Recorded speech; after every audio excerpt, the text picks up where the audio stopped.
The story begins with the heavy wooden doors of the imperial chamber loomed before her, a gateway to a fate worse than death, or so the whispers claimed. Princess Russia Liu Kriel Shanavan stood at the precipice of her destiny, her body clad in a pristine white gown that felt more like a burial shroud than a bridal dress.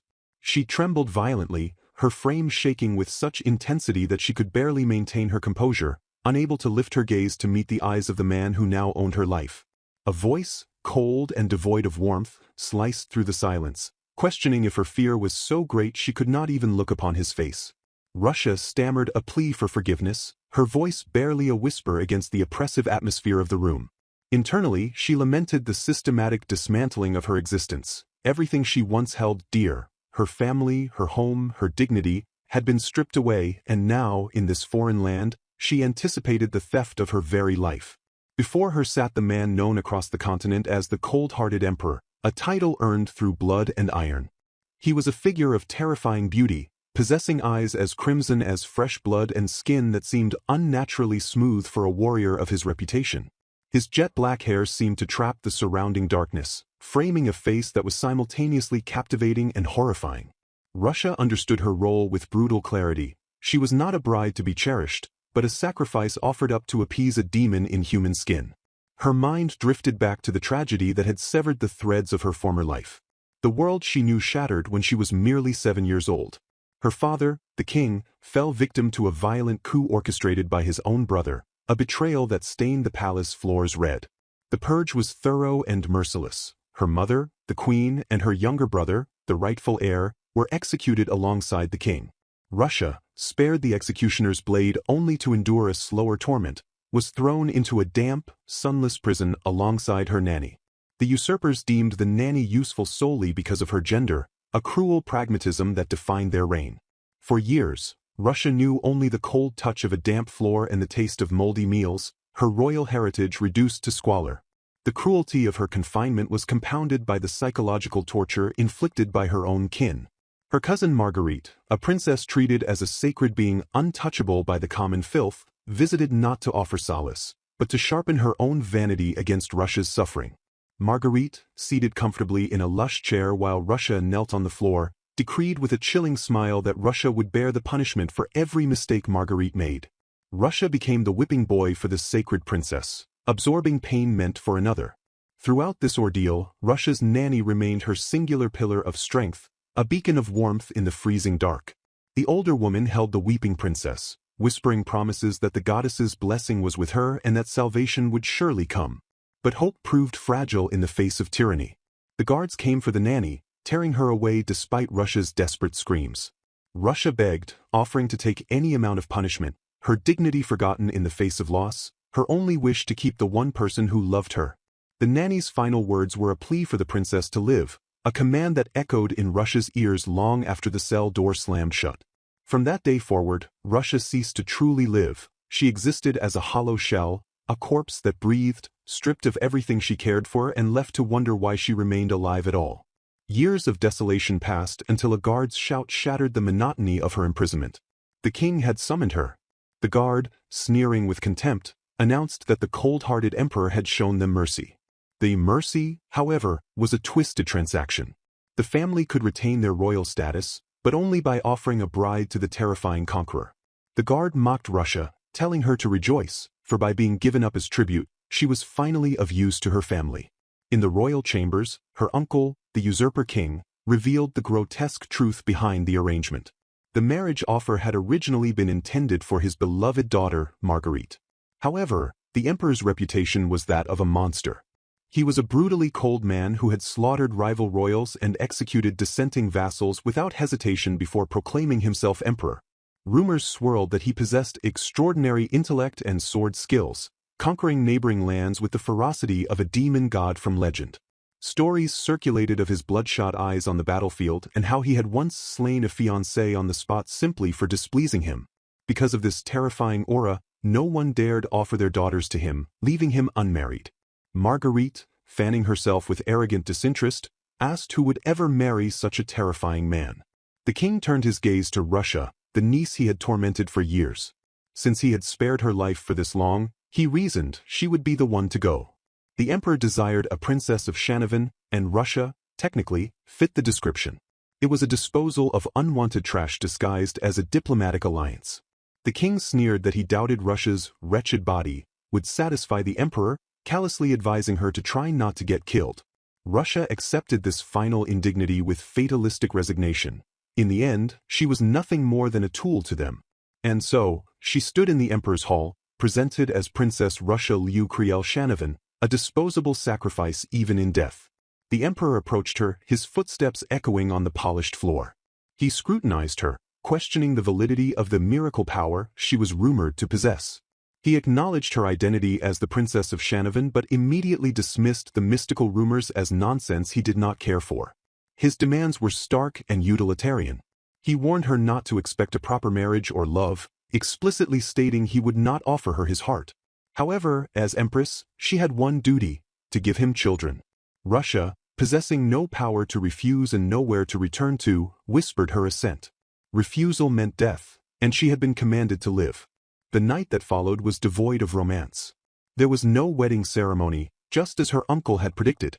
In the dim light of the royal bedchamber, the emperor claimed her, his touch fulfilling the transaction that secured her survival.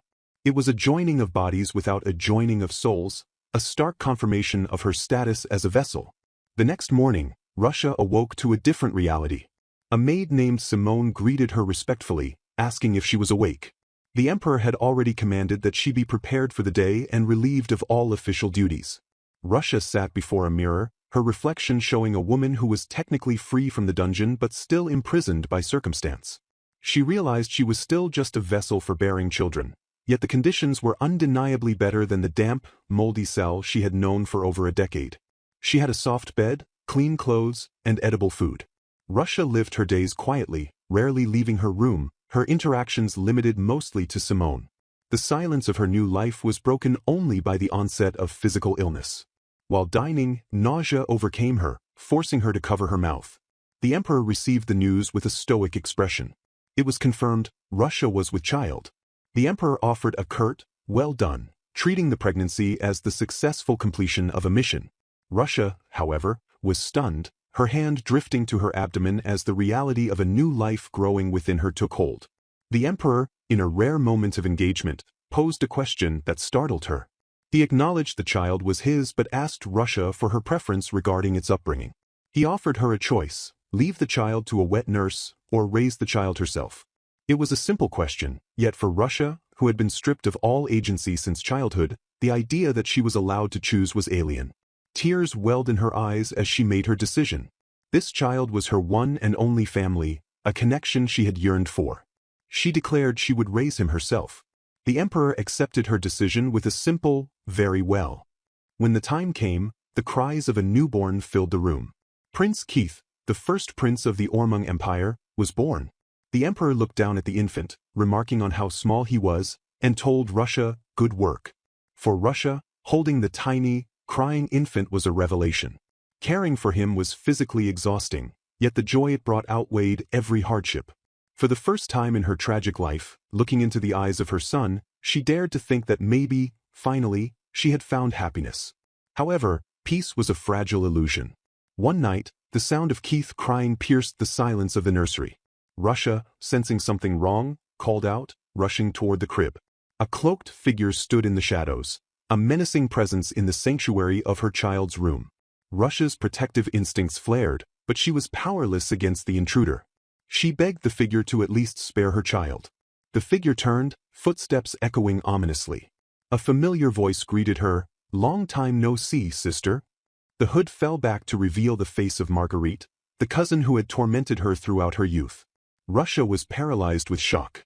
She had assumed the emperor, with his violent temper, would have killed the Shanovan royal family in a fit of rage, yet here Marguerite stood, alive and malevolent. Marguerite's eyes gleamed with twisted envy. She remarked that she never imagined Russia would actually bear an heir, calling the child precious, with a sneer. She then began to unravel her twisted logic. She asked Russia if she remembered that the marriage was originally meant for her, Marguerite. In her delusional mind, this meant the life Russia had built. The position of empress, the child, belonged to her by right. Marguerite demanded that Russia return it to her. Russia, coughing violently, possibly from a poison or attack already inflicted, could barely comprehend her cousin's madness. Marguerite continued, explaining her plan with chilling casualness. She noted that Russia and the Emperor barely met and that Russia was always shut away in her chambers, seen by only a handful of servants. Therefore, if someone who resembled her, like her cousin Marguerite, were to switch places, no one would notice. It was a horrifying usurpation of identity. Russia's vision blurred as the cries of her son echoed in the background. Panic surged through her dying body. She had to take him. She had to escape. Marguerite, looming over her, offered a final, cruel comfort. She told Russia not to worry, promising that she would raise the emperor's child herself. She only needed Russia until the child was born. Now, Russia was obsolete. As darkness encroached, Russia reached out a trembling hand toward the crib, the sound of her son's wails fading. The bitterness of the betrayal burned through her veins. She realized with despair that the happiness she thought she had finally found was being stolen from her once again. She died with the agonizing regret of being unable to protect the one thing she loved, her final thought a wish to have shielded him. "Wake up!" The command cut through the void. Russia gasped, her eyes flying open to the familiar, oppressive gray of stone walls. A guard stood outside the iron bars, yelling at her to wake up and get out. Russia looked around, confusion clouding her mind. This was the cell she had lived in years ago. The guard, impatient and surly, barked that the king had summoned her. Russia, disoriented, asked the guard why he cared, her mind grappling with the impossibility of her situation. Desperate for an anchor, she demanded to know the year. The guard, annoyed by her frantic behavior, answered, "It was calendar 1013. The realization hit Russia with the force of a physical blow. Calendar 1013 was the year she married into the Ormung Empire. She stood in the damp cell, the memories of her future, her son's birth, the brief happiness, the assassination, burning bright in her mind. She did not know why this was happening, why she had been pulled back from the precipice of death to this moment of origin. But as the shock subsided, a steely resolve replaced her fear. She clenched her fists, her eyes hardening. She would not let it happen again. She would not let Marguerite steal her life, her child, or her happiness a second time. This time she vowed she would protect them. The weak, trembling sacrifice was gone.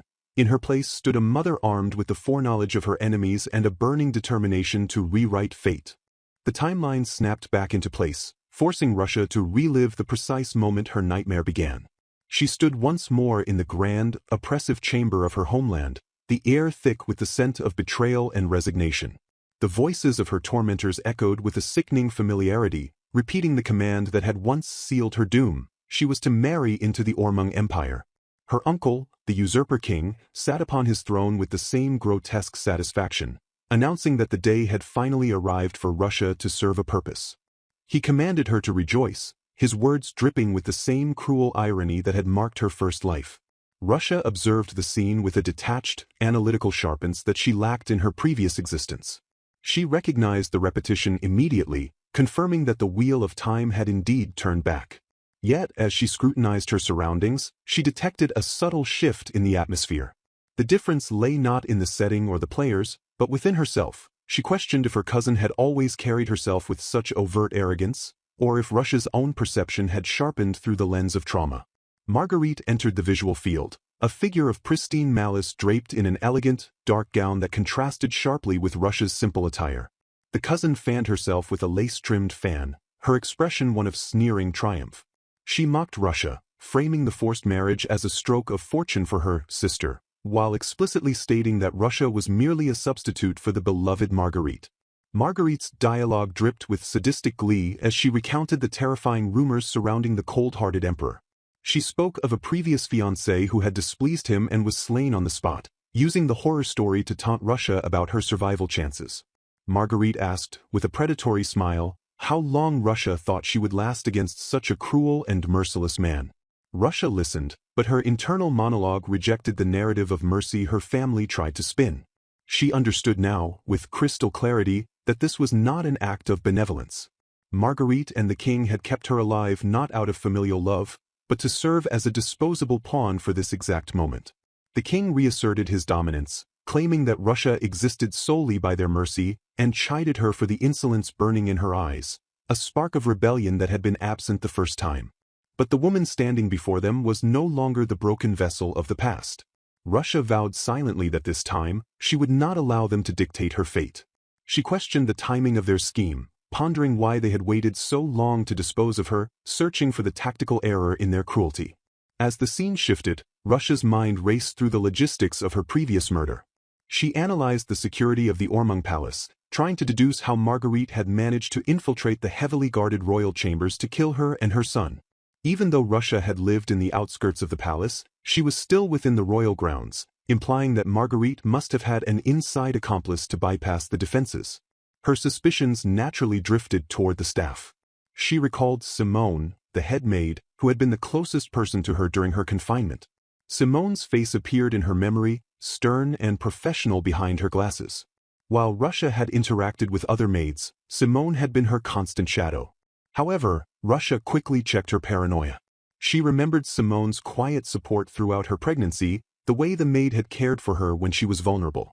Deciding it was strategically unsound to doubt her only potential ally without proof, Russia dismissed the thought, focusing instead on the immediate threats that staked her life. The narrative jolted forward to the present danger, the wedding night. Russia found herself once again in the emperor's bedchamber, the air heavy with expectation. The cold-hearted emperor, Lord Ricardo, stood before her, his presence dominating the room. He questioned her lack of fear, noting the absence of the terror that usually greeted him. He reiterated the terms of their union with brutal efficiency. This would not be a normal marriage. As empress, her sole utility was to provide him with a child. Russia's heart pounded as she realized the timeline was aligning perfectly with her memories. In her past life, she had conceived on this very first night. That pregnancy had been the catalyst for her isolation and eventual murder. If she became pregnant now, before she had secured her position, she would remain defenseless against Marguerite's machinations. She needed time to gather allies and fortify her standing. Desperation fueled her voice as she called out to him to wait. She trembled, bowing her head in a posture of submission but speaking with the intent of a negotiator. She assured him she would not refuse his command eventually, but pleaded that it was too soon. She claimed she needed time to prepare herself, masking her strategic necessity as emotional hesitation. Internally, she braced for his wrath, fully expecting the cold-hearted emperor to strike her down for her defiance. To her astonishment, Ricardo did not strike. He merely gazed at her with an unreadable expression and uttered a calm, "Very well." He explained that his duty was simply to take a wife, a condition he had now fulfilled. With a pragmatism that bordered on indifference, he agreed to wait, promising that no one would press her further. He placed the agency back in her hands, telling her to call for him only when she was ready. This unexpected leniency triggered a cascade of memories for Russia. She recalled the moment after Keith's birth in the previous timeline, where Ricardo had asked her if she wanted to raise the child herself or leave him to a wet nurse. Even then, he had offered her a choice, telling her that as the mother, it was her decision to make. Russia began to deconstruct the persona of the cold-hearted emperor. The man standing before her contradicted the vile rumors that painted him as a monster. A tentative thought bloomed in her mind. Perhaps this man was actually kind. Unable to contain her revelation, Russia voiced her thought aloud, calling him kind.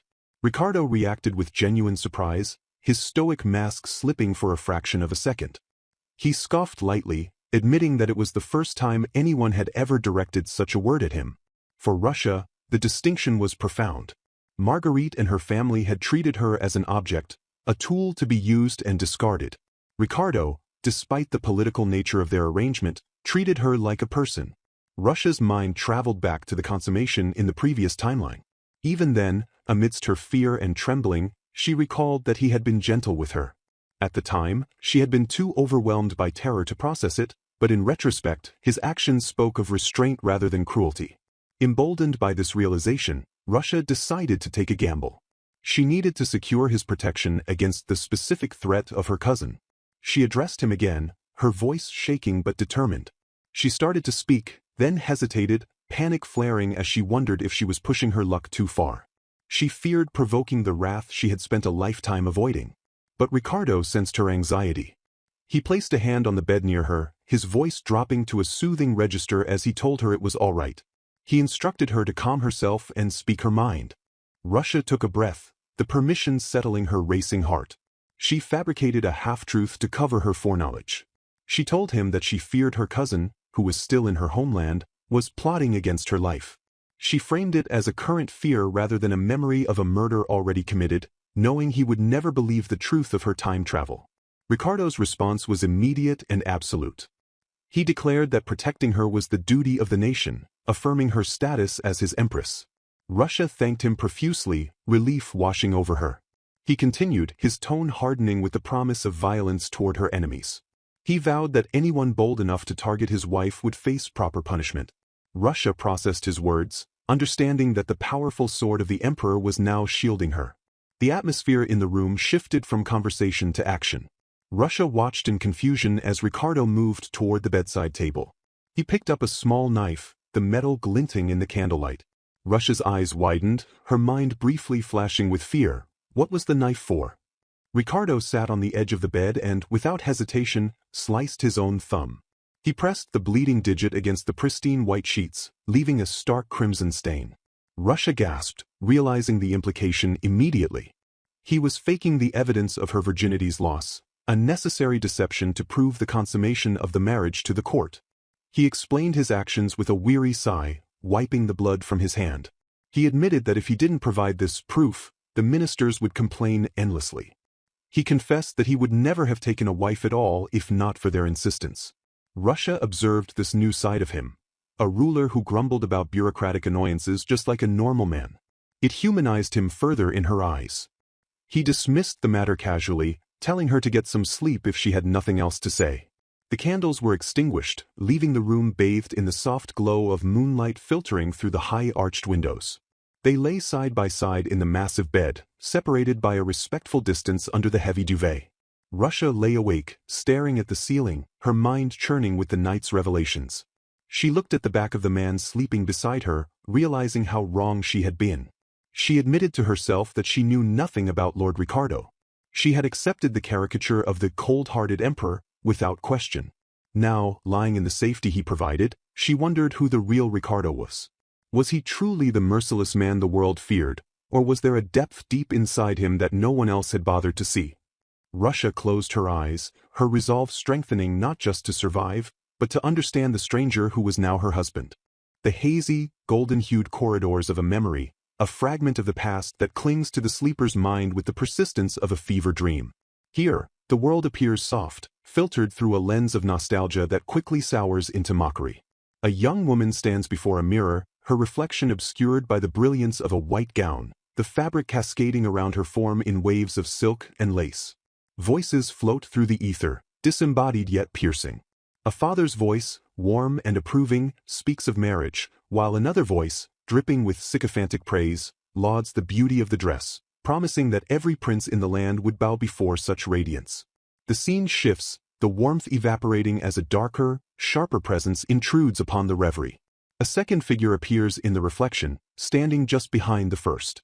This is a sister, her face twisted in a smile that does not reach her eyes, her posture radiating a cruel, predatory elegance. She leans in, her voice dropping to a whisper that cuts deeper than any shout. She dismisses the gown's magnificence not by attacking the fabric, but by dismantling the wearer. She leans closer, her shadow swallowing the light, and observes that such a magnificent garment is wasted. She scrutinizes the sleeper's skin and hair, declaring them a total mess, a chaotic ruin unworthy of the finery.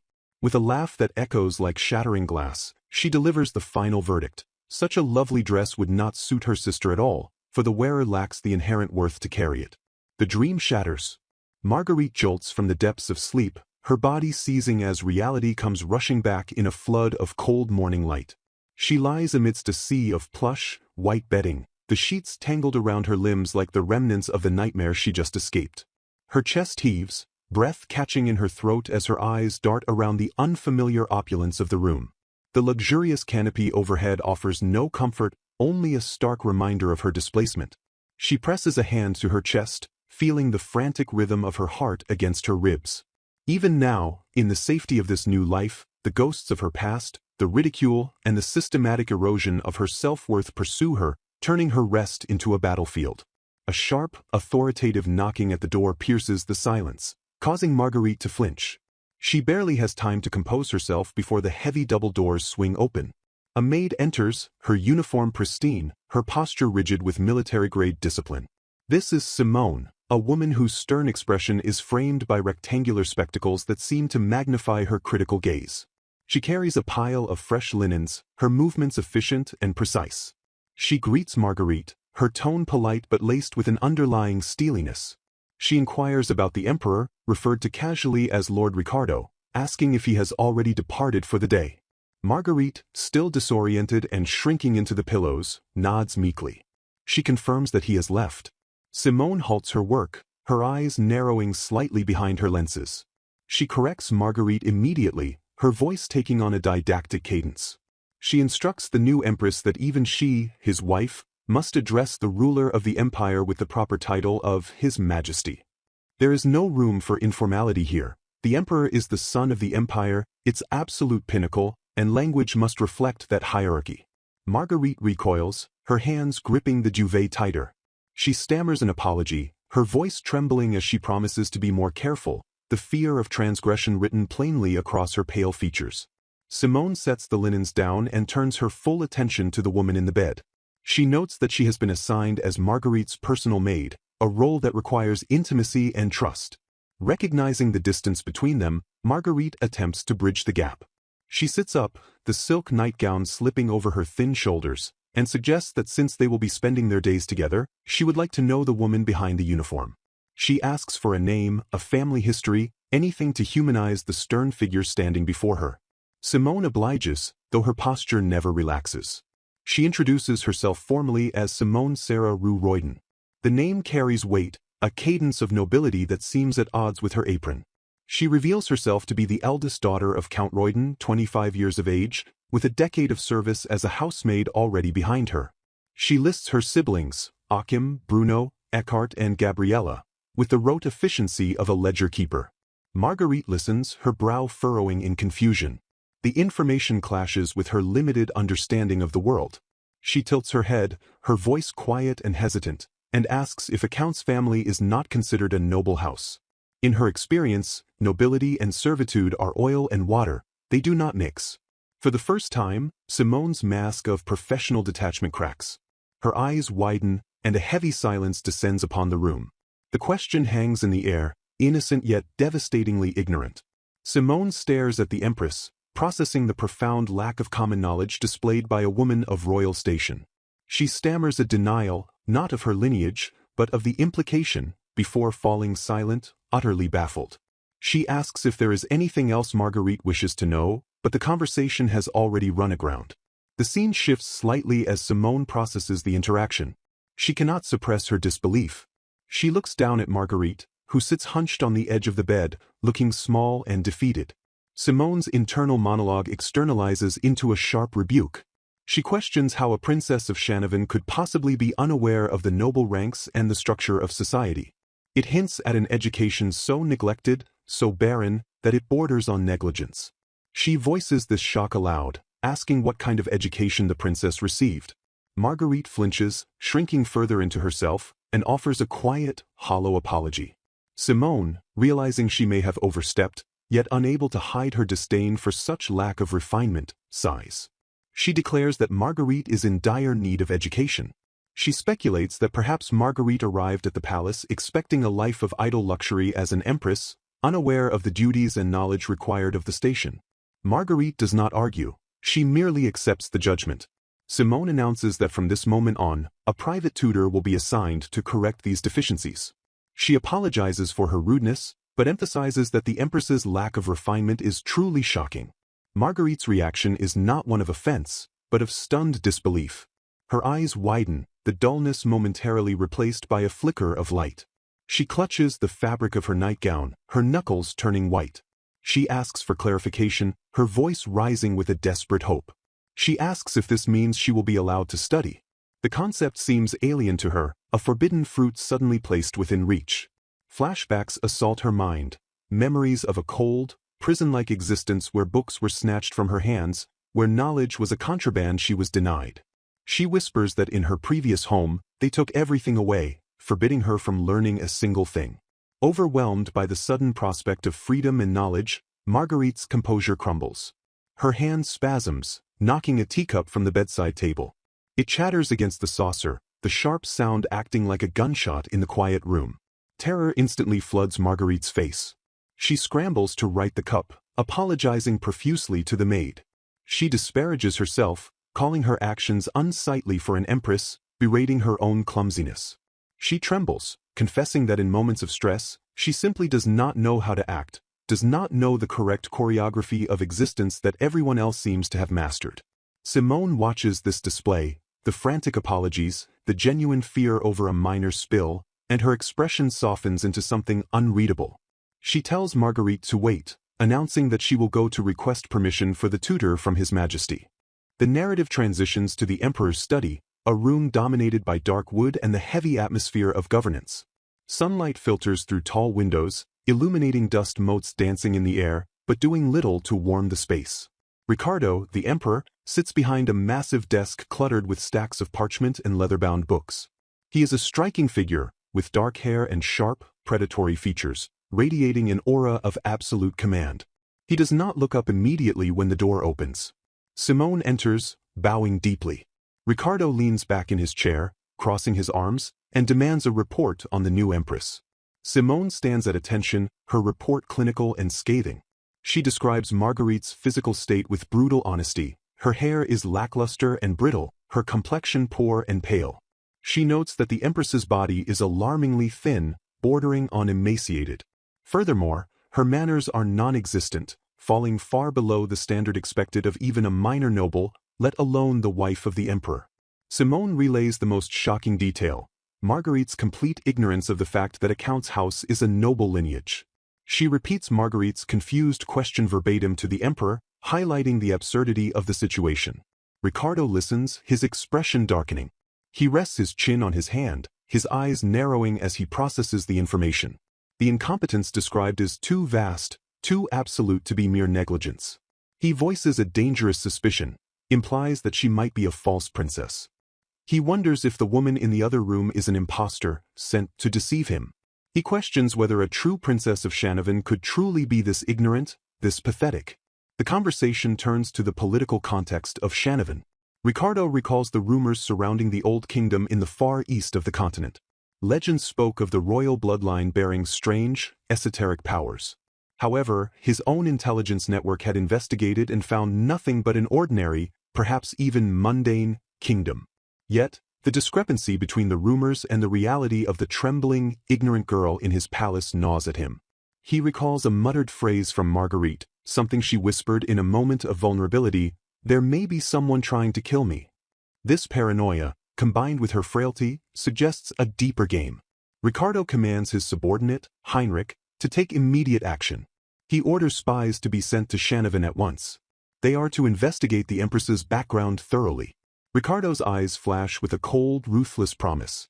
If Shanavan meant to steal his bride, if they have sent him a broken decoy or deceived him in any way, he vows to uncover the truth. He promises that they will pay dearly with their blood for any treachery.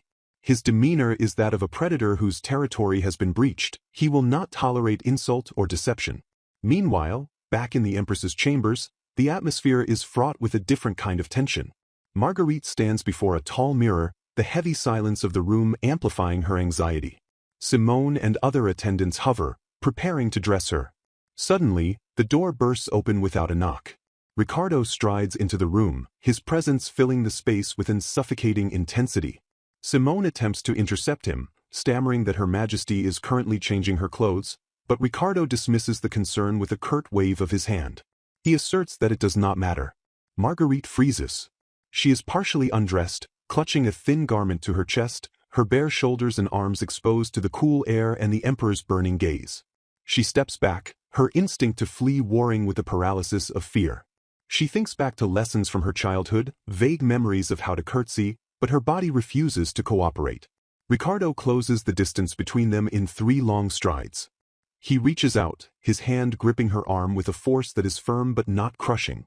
He pulls her towards him, forcing her to drop her defensive posture. The fabric slips, revealing her back and shoulders. Ricardo's eyes scan her skin, and what he sees stops him cold. The narrative zooms in on the details that arrest his attention. There, on her pale skin, are faint, crisscrossing marks, the unmistakable traces of a whip. Her ribs protrude against the skin, counting the days of starvation and neglect. Her skin is dry and rough to the touch, lacking the softness of a noblewoman who has known only milk baths and silk. Her hair, as Simone reported, is dry and lifeless. Marguerite trembles violently under his scrutiny. Her internal monologue screams in terror. She interprets his rough inspection as anger. She believes he is furious because she refused his advances the previous night. She anticipates violence, her mind conjuring images of death. She wonders if he is going to kill her right there, her eyes squeezing shut as she braces for a blow. But the blow never comes. Ricardo continues his inspection, but his expression shifts.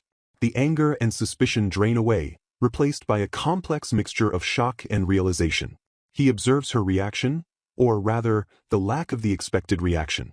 Any other princess, any woman of high standing, would be outraged by his sudden intrusion, by the manhandling, by the indignity of being inspected like livestock.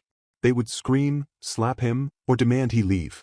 But Marguerite does none of these things. She stands there, trembling, accepting his rough treatment as if it is natural, as if she believes she deserves it. She accepts the intrusion as her lot in life. This realization strikes Ricardo with the force of a physical blow. This is not the behavior of a haughty impostor or a pampered royal. This is the behavior of a victim. He releases her arm, his movements suddenly gentle. He pulls a heavy coat or robe around her shoulders, covering the scars and the protruding bones, shielding her from both the cold and his own previous judgment. He speaks, his voice dropping an octave, losing its sharp, interrogative edge. He tells her he will make it up to her with a dress. He apologizes for his behavior, the words sounding foreign in his mouth but sincere. He steps back, creating space between them, allowing her to breathe. Marguerite stands stunned as Ricardo turns and leaves the room. The door clicks shut, leaving a heavy silence in his wake. She blinks, staring at the space he just occupied. Her mind struggles to compute the data. He wasn't angry? He didn't hit her? The relief is so profound it makes her knees weak. She touches the robe he draped over her, the lingering warmth of his hands still ghosting over her skin. She whispers to Simone, asking for confirmation. She asks if it is true that he isn't angry. Simone, who has watched the entire exchange from the sidelines, is equally contemplative. She adjusts her glasses, her gaze lingering on the door. She confirms Marguerite's hope. She reasons that if the emperor were truly angry, he would not speak of giving gifts. He would not offer a dress to someone he intended to punish. Simone's internal thoughts churn. She realizes that Lord Ricardo is a man of many layers, and perhaps, just perhaps, his harsh exterior hides a capacity for understanding that they are only just beginning to see. Marguerite remains standing in the center of the room, the fear slowly receding, replaced by a tentative confusion. She wonders what kind of man His Majesty truly is. The narrative closes on this note of uncertainty and fragile hope. The nightmare of her past has left physical and mental scars that define her every move, but for the first time, the present has offered something other than pain. It has offered a robe, a dress, and an apology. The path ahead is shrouded in the fog of political intrigue and personal trauma, but the first step towards healing, however small, has been taken in the quiet aftermath of a storm that never broke. The opulent, high-ceilinged chambers of the imperial palace, where sunlight streams through tall arched windows to illuminate a conversation of shifting power dynamics. Simone, the bespectacled head maid whose demeanor radiates an aura of unshakable discipline, stands before the newly crowned Empress, Russia. With a posture as rigid as the stone walls surrounding them, Simone delivers a decree from the highest authority. His Majesty has officially granted permission for Russia to pursue her studies. The maid's expression remains impassive, a mask of professional servitude, as she adds that she herself will serve as the instructor. Russia, seated on a plush sofa in a dress that speaks of her elevated yet precarious status, processes this information with a mixture of relief and genuine delight. Her hands clasp together near her chest, and her face softens, the tension of her position momentarily melting away into a radiant smile as she thanks the head maid profusely. Simone, however, maintains her severe composure, swiftly pivoting the conversation to the practicalities of the arrangement. She clarifies that this is not merely a hobby. The emperor desires an empress who possesses the proper education befitting a consort. Russia accepts this condition immediately, her internal calculus running swiftly behind her gentle exterior. She reasons that this arrangement benefits her greatly. By having Simone as her tutor, she gains a direct line to report any unusual occurrences immediately, ensuring her safety in a court that views her with suspicion. The agreement is sealed with a mutual understanding, and the scene transitions instantly to the practical application of this new arrangement. Simone, wasting no time, declares that the consort education begins immediately. As Russia prepares herself, a memory surfaces from the depths of her past, a recollection of her father's voice. His words echo in her mind, a mantra for survival in a hostile world. The greatest weapon is knowledge. This philosophy anchors her resolve. She clutches her chest, the fabric bunching under her fingers, as she silently vows to learn as much as she possibly can. This determination is fueled by a specific, haunting motivation. She strives for the sake of Keith, a child who she knows will be born one day. This foreknowledge propels her pen across the parchment as she dives into the complexities of imperial hierarchy. The library becomes her sanctuary and her battleground. Surrounded by towering bookshelves packed with leather-bound volumes, Russia sits at a heavy wooden desk, her focus absolute. Simone stands over her, a strict sentinel of etiquette and history, commanding her to list the hereditary titles in order of rank. Russia recites them with fluid precision: Duke, Marquis, Count, Viscount, and Baron. Simone, testing the depth of her pupil's understanding, interjects with the title Baronet. She challenges Russia to identify which of the listed titles does not constitute true nobility. Without missing a beat, Russia identifies the baronet. She explains the distinction with clarity. Baronets are excluded from true nobility because they do not hold a seat in the House of Lords. Satisfied with the answer, Simone closes the heavy book in her hands, signaling the end of the day's session. However, Russia's thirst for knowledge remains unquenched. She looks up, eyes wide and pleading, asking if she might be permitted to continue studying a little longer on her own.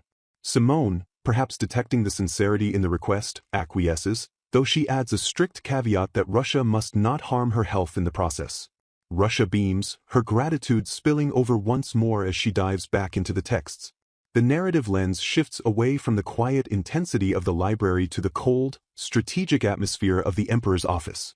The Emperor, a man of sharp features and intimidating presence, sits at his desk, his dark hair falling over his brow. He listens as Simone provides a status report. She confirms that Russia's desire to study appears entirely genuine. The Empress is progressing well, learning quickly, and approaching her education with daily enthusiasm. The Emperor absorbs this information with a stoic "good," before turning his attention to his aide, Heinrich, who has just entered the room. Heinrich, a man with lighter hair and a uniform that denotes high rank, presents his findings with a grave expression. He confirms the tangled lineage of the woman they now call Empress. Russia is indeed a princess of the kingdom of Shanovan.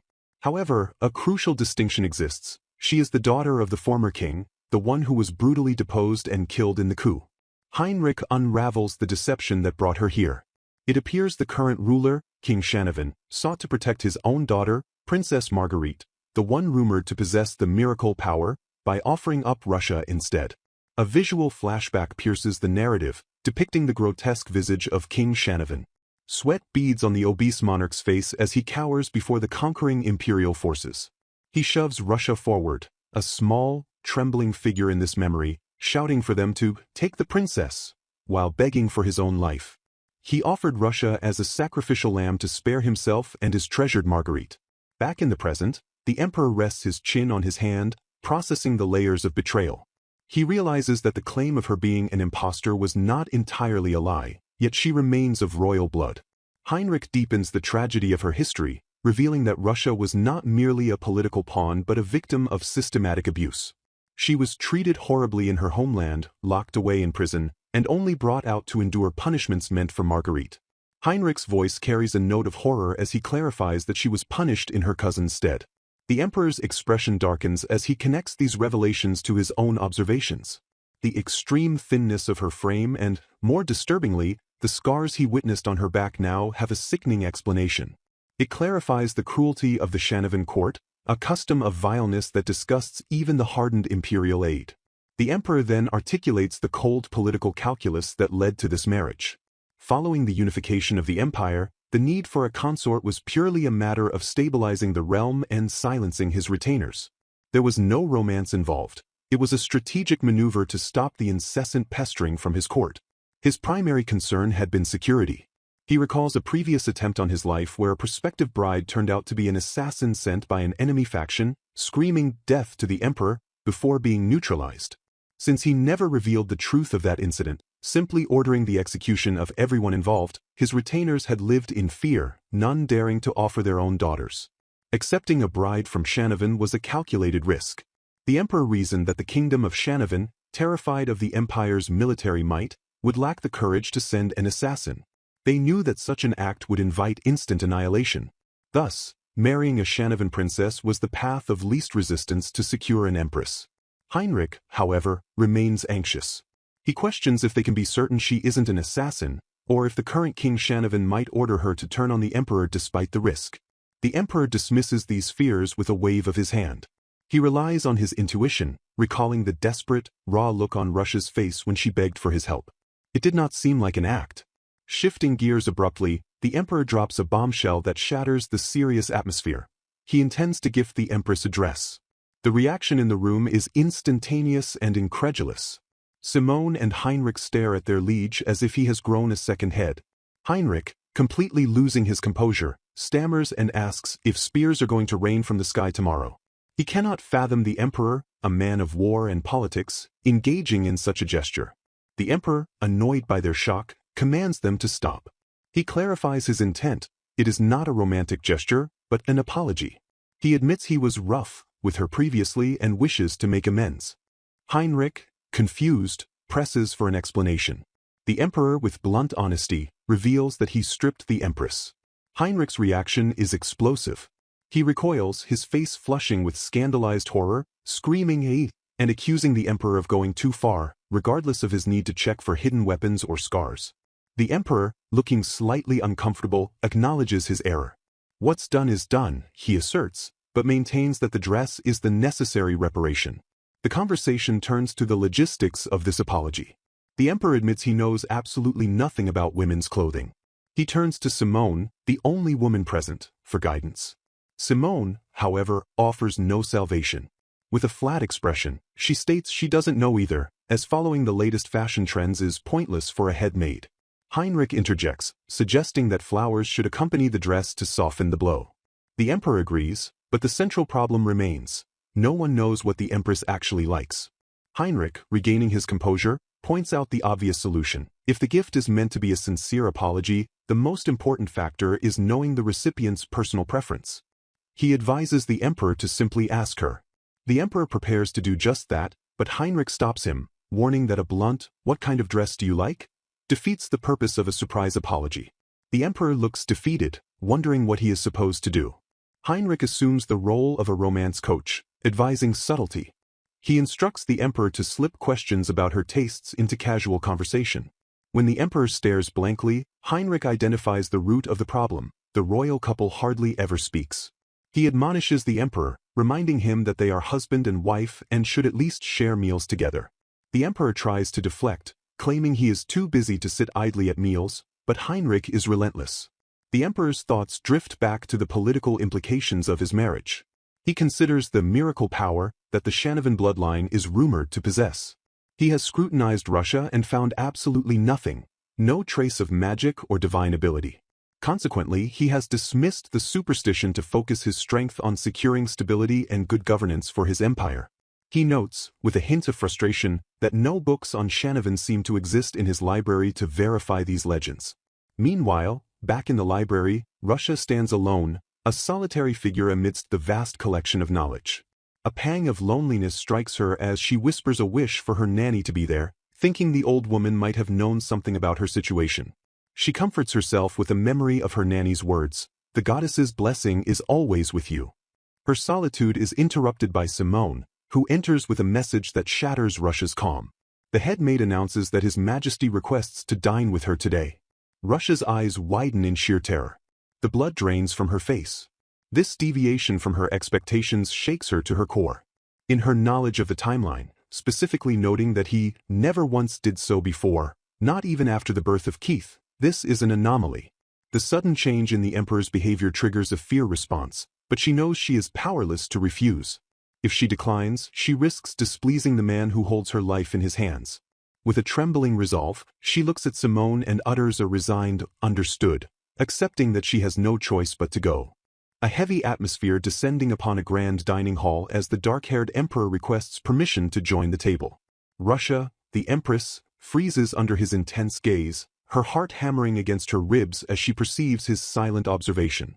She sits stiffly before a pristine white tablecloth, her eyes darting between the daunting array of silverware and the soup placed before her. Desperately, she excavates her memory for the etiquette lessons Simone imparted just days prior, recalling the instruction to utilize the utensils positioned on the outside first when uncertainty strikes. The room glimmers under the light of an intricate, multi-tiered chandelier, yet the brilliance only serves to illuminate Russia's internal panic.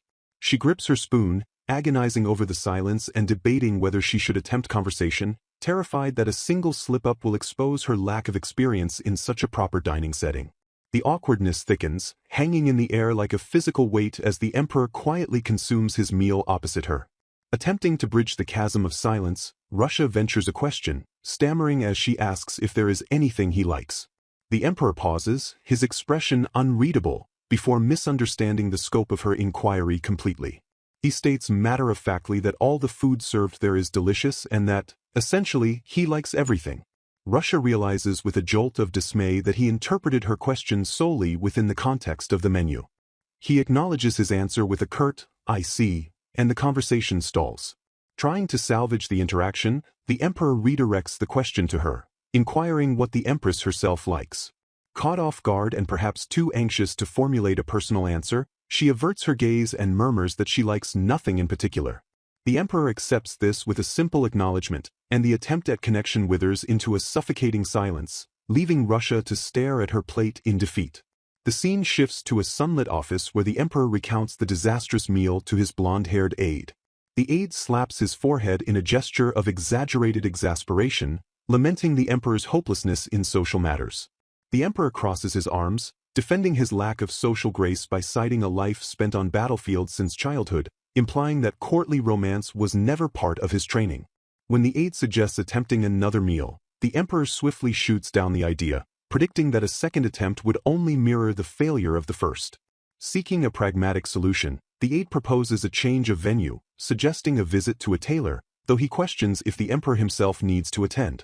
The emperor, sitting near a large window, initially considers summoning the tailors to the palace for efficiency. However, his thoughts drift to Russia's past. He recalls that the empress spent her time locked away in a cell, isolated from the world. He realizes with a pang of empathy that she has likely never witnessed the outside world.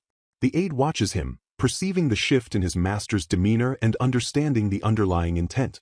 Decisively, the emperor commands his subordinate to make the necessary arrangements, choosing to escort her personally. Later, inside a moving carriage, Russia presses her face against the glass, her eyes widening in sheer wonder at the passing cityscape. She becomes self-conscious of her intense staring, worrying that her behavior is improper for an empress. The emperor, observing her fascination, grants her permission to look as much as she wishes, assuring her that he will not be angry. The carriage halts, and they step out in front of a sophisticated storefront. Russia notes that this is a tailor's shop, marking her first visit to such an establishment. Inside, the staff's composure shatters the moment they recognize their visitor. Calls of "His Majesty the Emperor" ripple through the room as the tailors and assistants hastily bow in reverence. As Russia wanders through the shop, her attention snags on a specific gown displayed on a mannequin. The sight triggers a dormant memory of her childhood, a flashback of a younger, happier version of herself twirling in a similar dress, calling out to her parents to look at her. A voice from the past echoes in her mind, telling her she looks good in anything. She stares wistfully at the garment, noting how remarkably it resembles the dress her parents once gave her. The emperor approaches, noticing her fixation. He asks if anything has caught her eye, offering to purchase it for her immediately. Russia recoils from the offer, her internal monologue revealing a deep sense of indebtedness. She reflects that since arriving at the palace, she has been given a spacious room, delicious food, and beautiful clothes every day. She feels she has already received more than enough and has done nothing to earn it. Her thoughts darken as she considers her position. She has not yet fulfilled her duty to bear his child, nor has she gained the strength required to fight against Marguerite. She believes she must become stronger before she can accept more kindness. Consequently, she declines his offer, insisting that she is truly fine without it. The emperor observes her refusal, sensing the complexity of her emotions, but decides in his own mind that perhaps he should buy something for her regardless. Back in the safety of her chambers, Simone the maid approaches Russia with a warm smile, presenting a wrapped package. She announces it as a gift from His Majesty, originating from the tailor they visited. Russia blinks in confusion, the realization slowly dawning on her. As she unwraps the gift, Russia feels a flush of embarrassment, realizing the emperor had noticed her staring at the dress despite her silence. She admits to herself that she found the dress breathtaking. Simone confirms that the emperor placed the order immediately after Russia and he left the shop, acting on his observation of her unspoken desire. Russia clutches the dress to her chest, overwhelmed by the gesture. The realization that he bought it specifically for her pierces her defenses. With a resolved expression, she tells Simone that she wants to thank His Majesty personally. Moments later, outside the emperor's study, Simone announces her presence, informing the emperor that the empress wishes to see him. Inside, the emperor looks up from his desk, a flicker of surprise crossing his face at the announcement. He grants permission for her to enter. Russia steps into the room and executes a deep, formal curtsy, the new dress rustling around her. She offers her greetings to the son of the empire, her voice trembling slightly with emotion. She expresses her profound gratitude for the wonderful dress, stating she is beyond grateful. The emperor, standing to meet her, dismisses the need for thanks. Russia persists, her eyes shining as she tells him the dress is truly beautiful and she doesn't know how to thank him enough. The emperor looks down at her with a soft, genuine smile, simply stating that he is glad it pleases her. The chapter concludes with a close-up of Russia's flushed, teary face as she gazes up at him, whispering a quiet affirmation. The opulent yet tense halls of the kingdom of Shamuvan, a vassal state currently under the scrutiny of the Ormung Empire. A heavy atmosphere hangs over the throne room as the king of Shamuvan, a man of substantial girth and nervous disposition, cowers before a visiting dignitary. The visitor is Bernault, the heir to House Albatlian, a man of sharp features and bespectacled, icy demeanor who stands tall and unyielding. He has come not to exchange pleasantries but to enforce the will of his liege, Emperor Ricardo.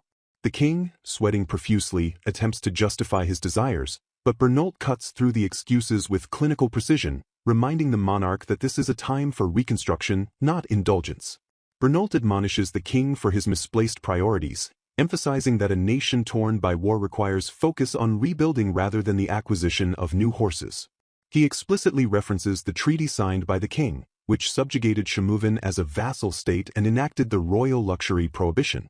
The king, his face flushing with a mix of humiliation and entitlement, snaps back, demanding to know why he is forbidden from purchasing a simple horse and questioning Bernault's authority to command a sovereign ruler. Bernault's response is immediate and cutting. He asserts that the king should possess no luxury to buy anything at all, revealing that the systematic weakening of the Shamuvan royal family is a calculated part of the empire's design. Bernault pivots the conversation to the plight of the common people, noting reports of poor harvests that have plagued the land recently. The king, displaying a callous disregard for his subjects, scoffs at this concern, declaring that the struggles of the farmers are their own burden to bear and of no consequence to the crown. He dismisses the suffering of the peasantry with a haughty humph, turning his nose up at the very idea of royal responsibility. The air in the room shifts dramatically as Bernault falls silent, his gaze intensifying behind his glasses until it pierces the king's bravado. The king recoils, letting out a pathetic squeak of fear as he witnesses a terrifying shift in the envoy's demeanor. Bernault stares down with a look of such profound coldness that the king stammers, asking what lies behind that expression. Bernault claims it is nothing, yet his internal thoughts reveal a deep disdain. He finds it difficult to believe that this cowardly man is truly the ruler of a country.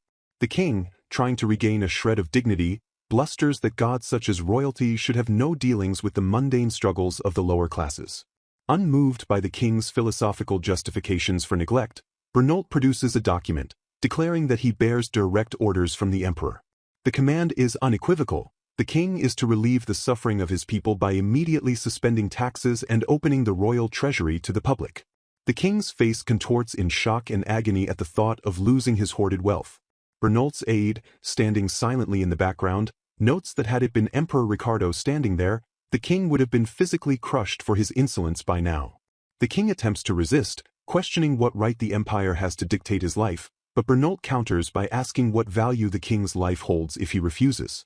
The king pleads that adhering to such orders would destroy their royal way of life, arguing that simply existing as royalty should be sufficient justification for their privileges. As the king spirals into a panic, Bernault contemplates violence, the thought crossing his mind that it might be simpler to just kill the incompetent monarch. However, he reins in his impulse and delivers a final, chilling warning. The king must never forget that their very lives are held in the palm of the empire's hand. He advises the king that should anything happen to him, the emperor would know immediately, suggesting that acting rashly would be a fatal error. Bernault turns on his heel to leave, leaving the king seething in impotent rage, cursing the envoy's name as he departs. As Bernault exits the suffocating atmosphere of the throne room, he is intercepted by a new figure in the hallway, Princess Marguerite. Dressed in an elaborate gown that defies the austerity measures just discussed, she approaches with a practiced, saccharine smile. She addresses him formally, but he acknowledges her simply as Princess Marguerite. She feigns intimacy, reminding him that as Empress Russia's cousin, they are practically family, or at the very least, friends. Bernault listens to her overtures with a skeptical expression, not believing a single word of her fabricated warmth. Marguerite continues her performance, complaining about the strict oversight of the empire, lamenting that even the purchase of a dress or a gem now requires approval, which she finds terribly annoying. Internally, however, she is confident in her ability to manipulate men, thinking that she simply needs to win him over like she does everyone else. She posits that since they are both rulers of the land, they should get along, suggesting a partnership of convenience. She leans in close, her voice dropping to a seductive whisper, and invites him to have tea together sometime, hoping to use her charm to bypass his regulations.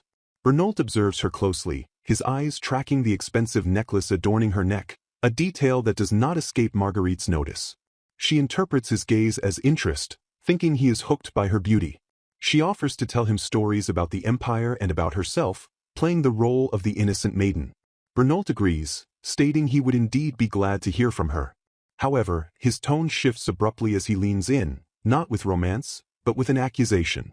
He notes that the reports he hears often involve her, specifically regarding how she consistently exceeds her allocated budget. Marguerite freezes, her smile faltering as she tries to deflect, claiming there is no reason for such scrutiny. Bernault presses on, stating that he hears many reports, implying her financial indiscretions are well known. He leans closer, whispering that he would indeed like to hear her explanation, causing her to stutter in confusion. She attempts to regain control, asking why he would bring up such a pedestrian topic now. Bernault straightens up, revealing the true nature of the reports he has received, allegations that she makes unreasonable demands of her staff and throws tantrums, cursing her officials when she does not get her way. Marguerite's facade cracks completely. She cries out that these are lies and utter slander. She turns her wrath upon the maids standing nearby, accusing them of spreading gossip about her. Her face twists into a mask of rage as she screams at the servants not to talk back to her, terrified that her image is being tarnished. Bernault interrupts her tirade calmly, stating that the servants she is accusing are innocent of snitching. He reveals that he received his reports from elsewhere and that he personally witnessed a maid showing bruises she received from Marguerite's own whip. With the evidence laid bare, Bernault declares that this behavior reveals her true nature. He looks down at her with undisguised contempt, advising her to change her attitude towards her servants immediately. He rejects her earlier advances with brutal honesty, telling her to stop forcing herself on him. He delivers a final blow to her ego, warning that if she continues on this path, her marriage prospects will only be delayed further. Bernault walks away, leaving Marguerite trembling in the hallway. Her hands clench into fists as the humiliation washes over her. A servant tries to calm her, but she screams for silence, her composure shattered. She rants about the people of the empire, calling them despicable for looking down on her and her father. She cannot fathom that a mere envoy would dare to mock her, clutching her chest in indignation. She attempts to salvage her pride by declaring that she is glad she does not have to marry into such a wretched place as the empire. Her thoughts then drift to her sister, Russia, who is currently the empress. Marguerite wonders maliciously how her dear sister is faring, asking aloud if anyone knows what has become of her, or if she has perhaps already been executed. A male servant steps forward hesitantly to answer. He reports that, contrary to Marguerite's hopes, Lady Russia seems to be doing quite well. Marguerite listens with a bored expression, expecting bad news, But the servant continues, revealing a rumor that the emperor recently gave Russia a dress. The servant elaborates that this is significant because it is apparently the first time the emperor has ever given a gift to a woman, and word of this favor is spreading throughout the empire. Marguerite's eye twitches uncontrollably at this information. Her boredom vanishes, replaced by a sharp, dangerous interest as she commands the servant to tell her more. The narrative shifts to the Ormung Empire, within the private study of Emperor Ricardo.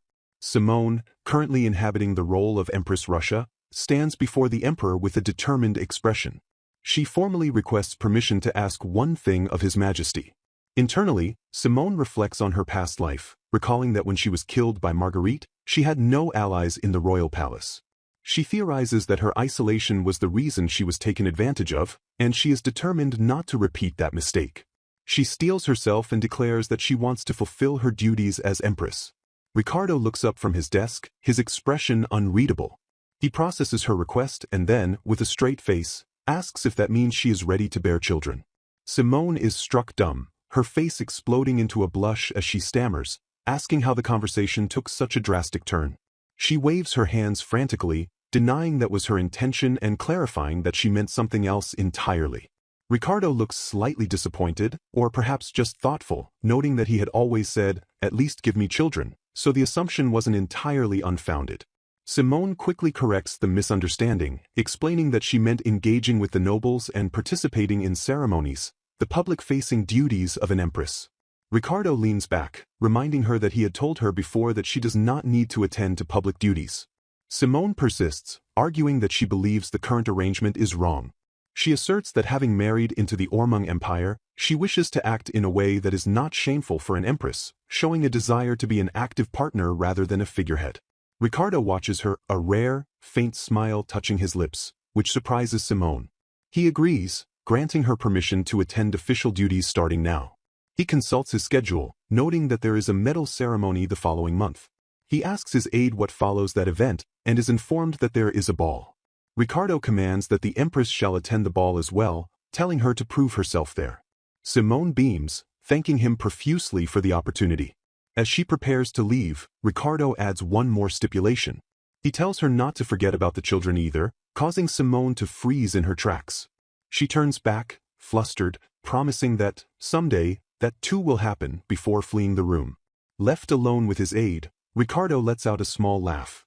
His aide, a man named Simone, or perhaps the aide is unnamed and the text, Simone, refers to the empress leaving, stares at the emperor in utter shock. The aide mutters, questioning if he truly just heard His Majesty make a joke. The aide is so flabbergasted by this break in Ricardo's usual stoicism that he wonders if axes are going to start falling from the sky next. He realizes that they may have welcomed an extraordinary empress indeed, one capable of changing even the stone-faced emperor. In the quiet, studious atmosphere of the royal palace, the empress, her blonde hair cascading over her shoulders, sits hunched over a desk cluttered with books and papers, her face a mask of intense concentration as she attempts to absorb information. Her diligence is interrupted by the sharp, clear voice of her maid, Simone, who enters the frame with a stern expression. Simone, wearing spectacles that reflect the warm glow of the candle she holds, addresses the empress with a tone of professional concern. Simone observes that the hour has grown quite late, implying that further effort would be counterproductive. She notes with a pragmatic air that the empress's study efficiency will inevitably decrease if she continues to push herself through the fatigue. The empress looks up, her eyes heavy, and acknowledges the maid by name, realizing the truth in her assessment. Conceding defeat to the clock, the empress agrees that it is best to stop for the night. She decides to call it a day, her posture relaxing as the tension of study leaves her body.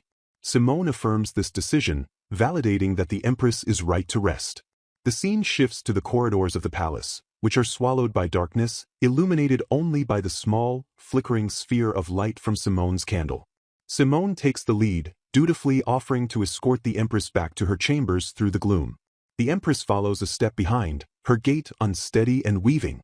Internally, she reflects on her physical state, wondering if she perhaps pushed herself a little too hard in her efforts to be a worthy ruler. The sensation of sleepiness is overwhelming, dragging at her eyelids and clouding her thoughts. She struggles to keep her eyes open, her head nodding as she walks, admitting to herself that the work was just a little too hard for one night. In her exhaustion-induced daze, the Empress drifts toward a large ornate set of double doors, mistaking them for her own destination. She mumbles incoherently, asking if they have arrived already, her spatial awareness completely compromised. Without waiting for an answer, she walks straight into the doorframe with a dull thud, the impact jarring her slightly but not enough to wake her fully. She recoils slightly, muttering a soft ouch as she rubs her forehead. Behind her, Simone's professional facade cracks into panic.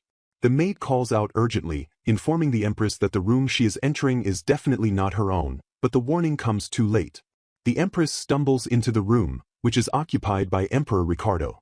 He stands near the entrance, his expression one of stoic bewilderment as he watches his wife wander in unannounced.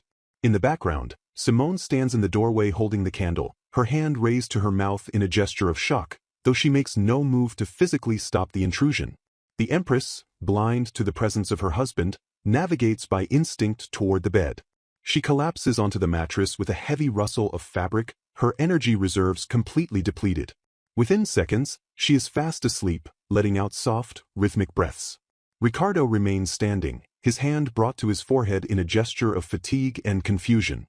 Sweat beads on his face as he tries to comprehend the situation. He turns his sharp gaze toward the maid, addressing her as Simone. He demands an explanation, asking bluntly why the Empress is currently occupying his private chamber. Simone, having recovered her composure, stands with her hands clasped politely in front of her apron. She offers an explanation that is technically true but laden with subtext. She states that the Empress accidentally entered His Majesty's chamber in her sleep-deprived state. She admits that she considered the option of escorting her back to her proper room. However, a calculating look enters her eyes, hidden behind the glint of her glasses. With a subtle shift in tone, she reminds Ricardo of the fundamental fact of their relationship. They are husband and wife. She rhetorically asks if it should really matter if they share a room, implying that he should accept the situation. With that, Simone steps out of the room. She closes the door with a decisive click, stating that she will leave him be. Ricardo is left standing in the silence of his room, staring at the closed door. He lets out a long, heavy sigh, realizing he has been outmaneuvered by the maid. Resigned to the situation, Ricardo turns his attention back to the bed. He looks down at his wife, who is sprawled comfortably across his covers. He mutters to himself, commenting honestly on the sight before him. He observes that she has such a defenseless face when she sleeps, a contrast to the complexities of their court life. A smirk touches his lips, altering his expression from annoyance to something more playful and predatory. He whispers a thought to the sleeping woman, noting that if he were to touch her now, she would be in no position to complain about it.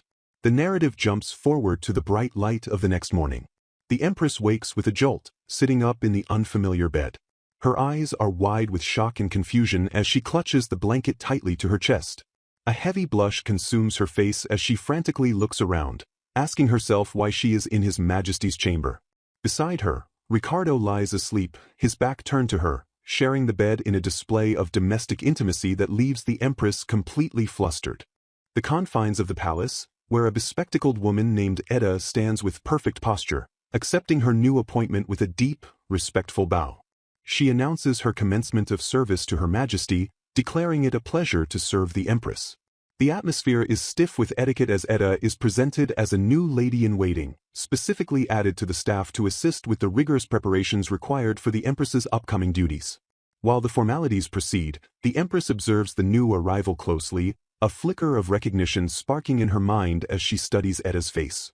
The Empress attempts to maintain a composed demeanor, expressing her trust that they will get along well, yet internally she wrestles with a nagging sense of familiarity, certain she has encountered this woman somewhere in the palace halls before. The Empress recalls seeing the maids from time to time, her memory drifting back to previous interactions where she had barely spoken to anyone outside of her primary attendant, Simone. She pieces together the fragmented memory, realizing she had indeed seen Edda during those fleeting moments. Before she can dwell further on the past, Edda's sharp voice cuts through her reverie, inquiring if Her Majesty is feeling unwell. The sudden question startles the Empress, her heart giving a nervous throb as she hastily dismisses the concern, claiming she was merely lost in thought. In reality, a heavy seed of doubt has taken root within her. She questions her own capacity to behave properly and uphold the heavy mantle of an Empress. She swiftly masks this insecurity, reassuring her attendants that she is fine, though her mind immediately pivots to the daunting prospect of the upcoming ball. The conversation shifts to the logistics of the event, with the Empress noting the necessity of being properly dressed for such a grand occasion. Edda confirms her role in these preparations, clarifying that while Simone will continue to handle Her Majesty's daily needs as before, she will specifically assist with the events like the ball. The division of labor is established efficiently, but the true challenge is revealed immediately after. Edda, with a stern and professional glint in her eyes behind her glasses, announces that to prepare for the ball, the Empress must learn the waltz. The declaration hangs in the air, transforming the room from a place of conversation into a dance studio. Edda wastes no time, instructing the Empress to position her hands correctly, initiating the lesson with the absolute basics of the dance. The lesson commences with rigorous precision. Edda assumes the lead role, her arms extended to demonstrate the frame, counting out the rhythm in German, 1, 2, 3, with military cadence. The Empress, flustered and visibly struggling to match the instructor's confidence, attempts to follow the steps, clasping her hands together in a plea for guidance before moving her feet. Simone watches from the sidelines, her eyes wide with admiration at Edda's poise, whispering a soft, wow, at the display of skill. Edda explains the mechanics of the turning step, moving with fluid grace to illustrate the movement before announcing that she will now take the lead as the gentleman to simulate the real experience. The Empress, nervous but compliant, steps into the frame, ready to try it for real. The practice session intensifies. Edda sweeps the Empress across the floor, counting the beat aloud to ensure the tempo is maintained. Simone cheers them on from the background, clapping her hands and exclaiming how amazing the display looks. However, the physical reality of the lesson proves far less graceful than the visual. As they navigate the steps, the Empress's coordination falters, and she clumsily steps hard onto Edda's foot. The impact is sharp, but the lesson does not stop. The Empress, mortified, continues the count, her face flushing with embarrassment as the physical toll of the practice begins to set in. As the dancing lesson concludes, the physical exhaustion is compounded by a new, mental burden. Edda presents the Empress with a daunting reality. Dancing is merely one aspect of the ball. Socializing is equally, if not more, critical. The Empress, clutching her aching arm from the strenuous dance practice, looks on in horror as Edda reveals the next phase of training. A massive stack of documents is produced, containing the profiles of every noble attending the event. Edda instructs that the Empress must memorize the names and faces of every single person on the list. The sheer volume of information shocks the Empress, but Edda drives the point home with ruthless pragmaticism. On the night of the ball, she will be supporting His Majesty. The responsibility is immense, and any mistake she makes will reflect directly upon the Emperor. The weight of this duty presses down on the Empress, but her attention is caught by the documents themselves. She notices the handwriting on the papers. It is familiar, distinctive. She realizes with a start that the Emperor, Ricardo, wrote these notes himself. She comments on the lovely drawings accompanying the text, touched by the personal effort he invested in her preparation.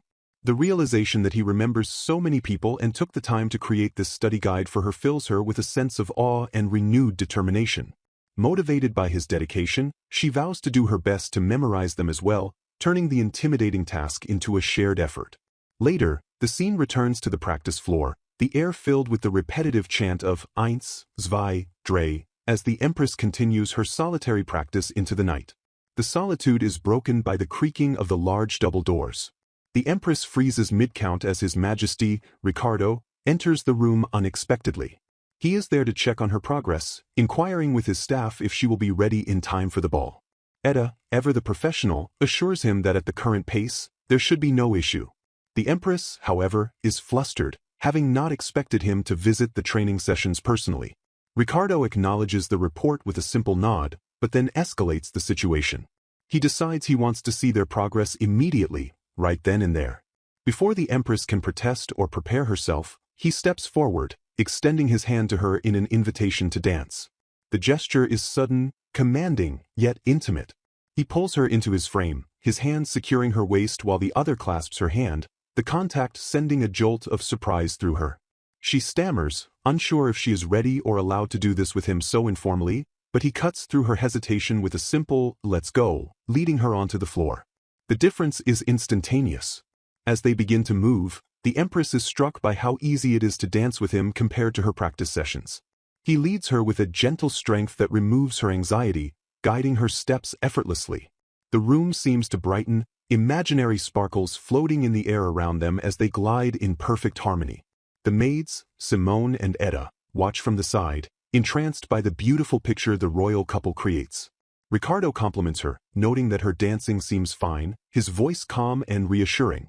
He tells her to keep this pace and leaves the day of preparations in her hands, satisfied with what he has seen. As Ricardo exits the room, the Empress is left in a daze, her cheeks flushed. She reflects on the experience, noting how gentle he was and, to her surprise, how much fun she had. The memory of dancing with Lord Ricardo lingers warmly in her mind. Meanwhile, the maids erupt into excitement. Simone gushes about how the king and queen looked totally in sync, her face beaming with joy. Etta, usually stoic, agrees, though she notes pragmatically that as husband and wife, such synchronization makes sense. The Empress overhears their praise, the words, totally in sync, echoing in her ears and bringing a shy, happy reaction to her face. However, a darker, more intense thought crosses her mind as she recalls hearing that there is much, much more expected of her, hinting at the deeper intimacies and duties of marriage that lie beyond the ballroom floor. Focusing back on the immediate future, the conversation turns to her attire. Simone asks which dress Her Majesty plans to wear for the ball. The Empress hesitates before deciding on the blue dress that His Majesty had gifted her previously. She seeks validation for this choice, asking if it would be appropriate. Etta confirms that the dress would be perfectly fitting for a ball, assuaging the Empress's fears that it might look strange or out of place. The narrative jumps forward to the night of the ball. The atmosphere is thick with tension. The Empress sighs, realizing the time has finally arrived. She stands in her chambers, surrounded by her maids who are busy adjusting the final details of her gown. This moment marks her first time appearing before the public, a milestone that carries immense weight. She receives word that the medal ceremony has just finished safely, meaning the ball is the next and final event of the evening. As the final touches are applied, a jewelry box is presented to her. Inside lies a magnificent double-strand pearl necklace. Etta explains the custom. When a couple attends a formal event together, it is traditional to wear matching jewels. She requests the Empress wear this specific piece tonight, revealing that His Majesty will also be wearing a pearl pin to match. The significance of the matching accessories steals the Empress's resolve. She accepts the necklace, affirming her identity not just as an individual, but as the Empress of the nation and Ricardo's wife. Internalizing this new identity, she creates a mental divide between her past and present self.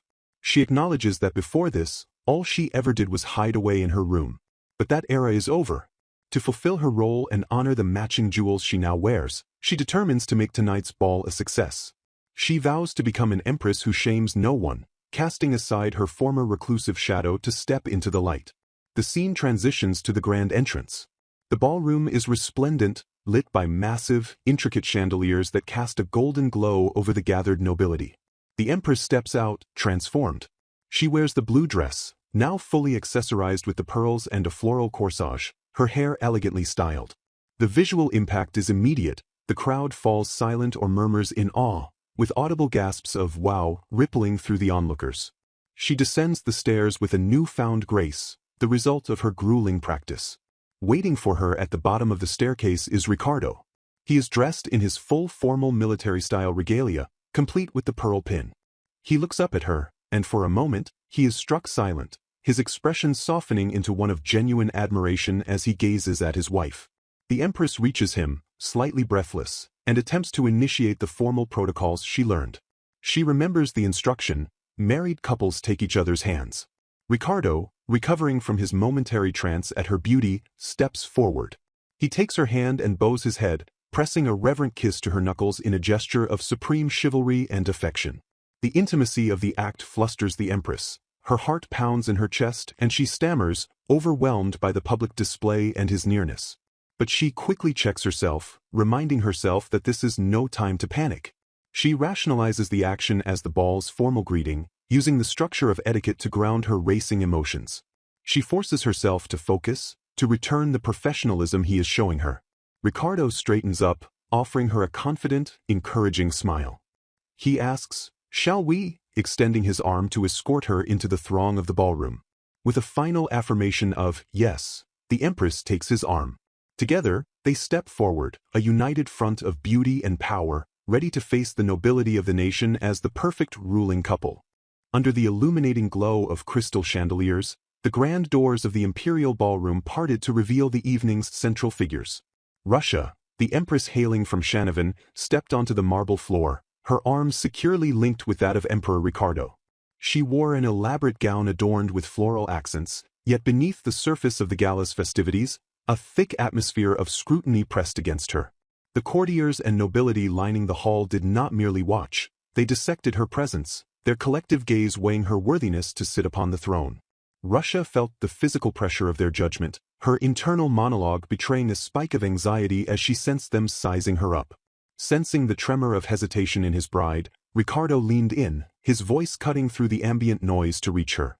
He offered no platitudes, but a command tempered with reassurance, instructing her to hold her head high and promising that she would be fine.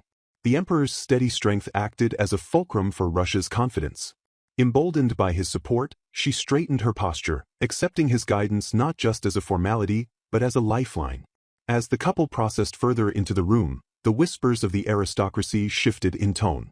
Observers noted the rare, softening expression on the usually cold-hearted emperor's face. He was smiling. The visual impact of Russia's beauty, seen up close, began to dissolve the initial skepticism, with guests remarking on her stunning appearance. Russia's internal state transformed. The nerves that had previously anchored her to the floor evaporated, replaced by a sensation of weightlessness, as if she had sprouted wings. She found herself genuinely enjoying the movement, guided by Ricardo's steady lead. Suddenly, the fluid motion of their walk halted with a sharp, sickening sound of tearing fabric. Russia froze, horror washing over her as she realized her dress had compromised. Before the humiliation could fully register or the crowd could feast on the mishap, Ricardo acted with decisive speed. In a sweep of motion that stunned the onlookers into silence, the emperor lifted Russia off the ground, cradling her in his arms. The ballroom erupted into confused murmurs as Ricardo carried his wife away from the prying eyes, shielding her dignity with his own body. Russia, bewildered and flushed, asked where he was taking her, but he remained focused on removing her from the scene. They retreated to a private waiting room, the heavy doors closing behind them to shut out the public's gaze. Ricardo gently set her down on a sofa. Russia, still reeling from the sudden exit, realized the depth of his protection. He had spirited her away to prevent her from being exposed and humiliated in front of the entire court. Ricardo's demeanor instantly shifted from protective husband to commanding ruler. He ordered a guard to fetch Simone, the maid, immediately, and issued a strict decree that no one else was to enter the room. The guard, flustered by the intensity of the command, scrambled to obey. Russia inspected the damage to her gown. A significant tear marred the fabric, a disaster for a debutante empress. She questioned how a brand new dress could simply tear on its own, the suspicion dawning on her that this was no mere accident of craftsmanship. Turning to Ricardo, she expressed her profound gratitude, acknowledging that without his intervention, she would have faced utter disgrace. A knock at the door signaled Simone's arrival. The maid entered, her expression professional but concerned, asking what had transpired. Ricardo wasted no time on pleasantries. He directed Simone's attention to the dress and demanded to know if the damage was an accident. Simone knelt to inspect the torn fabric, her eyes narrowing behind her glasses as she assessed the fray. Her conclusion was swift and chilling. Simone declared that the tear was most likely deliberate, an act of sabotage. Russia gasped, her hands flying to her mouth in shock. The realization that someone within the palace sought to actively disgrace her settled heavily in the room. Ricardo's expression darkened into cold fury. He immediately issued orders to Simone to compile a list of every individual who had come into contact with the dress. He then turned to Russia, instructing her to return to her chambers, intending to shield her from further attacks for the evening. However, Russia resisted. Despite the dress being in a state of disrepair, she argued that the ball had only just begun. Ricardo countered, pointing out the impracticality of her staying with a torn gown and the danger that the culprit might still be present in the hall. He spoke out of kindness, wishing to protect her, a fact Russia acknowledged. Yet, a fire ignited within her. She clenched the fabric of her ruined dress, her eyes hardening with resolve. Russia refused to flee. She declared that running away now would change nothing. She implored Ricardo to let her return to the ballroom, stating her desire to stand there as the rightful empress of Ormung. Moved by her determination, Ricardo turned to Simone. He asked if the maid could manage a mend. He didn't need perfection, just a temporary fix robust enough to last through the duration of the ball. Simone, confident in her skills, affirmed that she could repair it, provided Her Majesty avoided large, strenuous movements. Ricardo gave the command to proceed. Simone worked quickly, and the dress was restored to a presentable state. Ricardo warned Russia not to push herself, instructing her to return immediately if anything happened again. Russia thanked him, her spirit renewed. Back in the ballroom, the guests had begun to speculate on the Empress's disappearance, with some disappointed they barely caught a glimpse of her. The murmurs were silenced as the doors opened once more. Russia and Ricardo re-entered, the Empress looking composed and radiant. The crowd watched, captivated, as the couple resumed their place in the social spotlight. A nobleman, Marquis Selrat, approached them, his cheeks flushed with drink and excitement. He expressed his surprise at the Emperor's earlier smile, a sight he claimed to have never seen before. He greeted Russia with enthusiasm, noting that her beauty explained why the Emperor had kept her hidden for so long. Russia, displaying remarkable memory and social grace, recognized him immediately as Marquis Selrat and greeted his wife. She pivoted the conversation effortlessly, recalling that their daughter was turning 14 and promised to send a birthday gift. The Marquis and his wife were floored by this attention to detail, expressing their gratitude. The Marquis then praised the Empress for the year's bountiful harvest, attributing the end of the previous year's frost to her presence. Russia humbly deflected the praise, claiming she possessed no such power. Another noble, Viscount Alquiola, stepped forward. He admitted he had wondered what kind of lady a foreigner from Shanovan would be, but found her to be well-versed and impressive. The surrounding nobles began to whisper their approval. Unlike the intimidating emperor, the Empress felt approachable. Her ability to remember personal details, like the daughter's birthday, and her gentle, courteous demeanor won them over completely. Her reputation, previously a blank slate subject to skepticism, was now glowing. Having successfully navigated the social gauntlet, Ricardo and Russia stepped aside to a quieter corner. Russia let out a breath of relief, acknowledging the mishap but celebrating their survival. Ricardo looked out at the room, noting with satisfaction that after tonight, the nobles would know exactly who their Empress was. He turned to Russia and offered a simple, genuine compliment. "Well done." Russia beamed, her face flushing with happiness. "She promised to study even harder to be of use to Your Majesty." Ricardo interrupted her immediately. He corrected her address, stating that Ricardo was fine.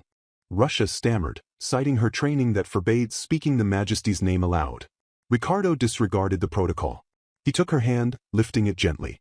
He insisted that when she spoke to him, she was to drop the titles and call him by his name. When she hesitated, he delivered the reasoning with a tender intensity, "Because you are my wife." He kissed her hand, sending a shockwave of embarrassment through Russia. She looked around in a panic and realized that Simone and Heinrich, the Emperor's aide, had been standing there the entire time, witnessing the intimate moment. Overwhelmed, Russia announced she needed to go change and fled the room, her face burning red. Ricardo watched her go, covering his mouth to suppress a chuckle, clearly amused by her reaction. Heinrich, stepping forward, noted that the Emperor seemed awfully pleased today. Ricardo admitted that his eyes kept being drawn to her. He described her as impossible to tire of watching, possessing a strikingly strong gaze at times, yet flustering easily when teased. Heinrich, deadpan, remarked that this sounded basically like love. Ricardo shot him a sharp glare, asking if he realized what he was saying. The atmosphere shifted back to business. Ricardo turned to Simone, confirming that she would identify the culprit behind the dress sabotage. He then ordered Heinrich to investigate any factions opposed to the Empress and to increase her security detail. He acknowledged that there were voices of objection to him taking a bride from Shanovan, and he intended to crush any threats. Meanwhile, in a dimly lit room elsewhere in the palace, a young woman named Edda sat at a desk. The shadows obscured her expression as she wrote with a quill. She noted internally that tonight's incident was deliberate and suspected it would not be the last. Another girl entered the room, asking if Edda was still awake. Edda instantly masked her malice with a bright, fake smile. She lied, claiming she was just writing a letter to her mother. She told the other girl to go on ahead. Once alone again, Edda's smile vanished, replaced by a look of cold calculation. She stared at her paper, frustrated that the dress sabotage hadn't yielded the desired result. She muttered to herself that she needed a better excuse, a new plan, as the current failure would not satisfy that person who was pulling the strings.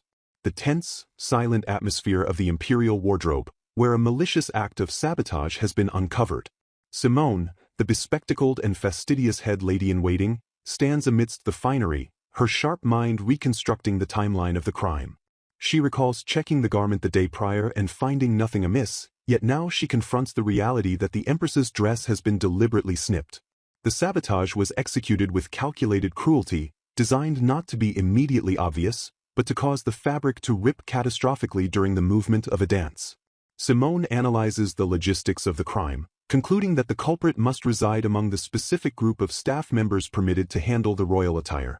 She narrows the window of opportunity to the hours between the night and the morning of the event, mentally assembling a roster of suspects. Simone visualizes the hierarchy of access, identifying the specific roles that could have infiltrated the wardrobe.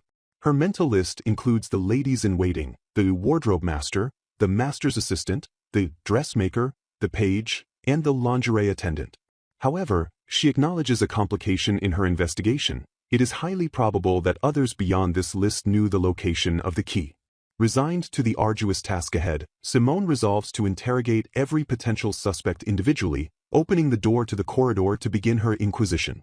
Meanwhile, in the palace corridors, the social undercurrents of the court reveal themselves through the hushed gossip of two maids.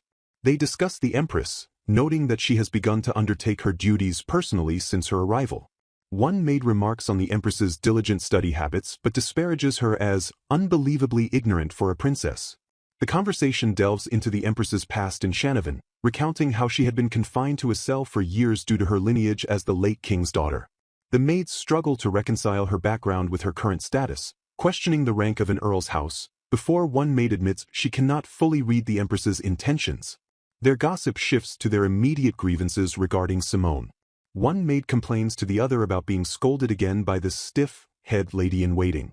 She recounts a recent incident where she was merely chatting with guard Robert, an interaction she defends as innocent, only for Simone to intervene.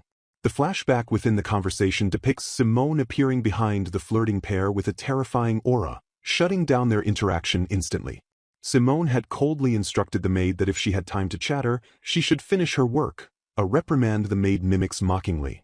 The second maid laughs, validating the impression of Simone as a blank-faced taskmaster who refuses to be friendly with anyone. They criticize Simone for lacking the camaraderie they value, arguing that chatting with guards constitutes important workplace bonding. As the maids continue their walk, their criticism becomes more personal and venomous.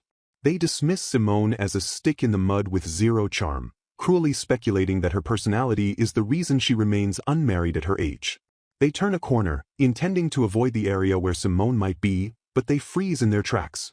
Standing directly before them are Simone and the Empress herself. The Empress, having overheard the entire derogatory exchange, commands them to stop, her voice cutting through their mockery. She confronts them, labeling their words as kinda mean. The Empress does not hesitate to dismantle their characterization of her head lady-in-waiting. She asserts that Simone is diligent, earnest, and kind, flatly denying the accusation that she is a stick in the mud. As the Empress speaks, her mind drifts to the private support Simone has provided her. She visualizes the reference books Simone quietly leaves for her self-study, ensuring the Empress has the resources she needs without being asked. She recalls the detailed notes Simone prepares to help her memorize the nobility, such as the specific trait of a mole on neck, for a particular noble who dotes only on his daughter. These acts of unseen service fuel the Empress's defense. Returning to the present confrontation, the Empress declares with absolute authority that she will not tolerate anyone bad-mouthing Simone. She issues a stern warning that there will not be a second chance, commanding the terrified maids to get back to work. The two maids, trembling and apologetic, bow hastily and flee the scene in a panic. Once the corridor clears, the Empress's demeanor instantly shifts from regal command to anxious vulnerability. She drops her shoulders, worrying if she delivered her lines correctly or if she was too harsh, questioning her own performance. Simone, witnessing this transformation, places a hand on her chest, realizing the immense effort it took for the Empress to scold the staff. The Empress admits she didn't know scolding someone could be so nerve-wracking. Simone, with a rare softness, expresses her relief and gratitude. The Empress turns to her, eyes shining, and praises Simone for being firm and so cool, a compliment that catches the strict head lady-in-waiting off guard. Simone admits that it is the first time she has ever heard anyone say such a thing to her. The Empress continues, affirming that Simone is truly gentle, a sentiment that causes Simone to reflect on her own reputation. Simone wonders if her previous stoicism made her seem unreliable, but the Empress recites the very traits she defended earlier: diligent, earnest, and kind, identifying them as Simone's true charms. As they walk together through the sunlit corridor, Simone looks at the young ruler and silently acknowledges that those descriptions, diligent, earnest, and kind, actually belong to the Empress herself.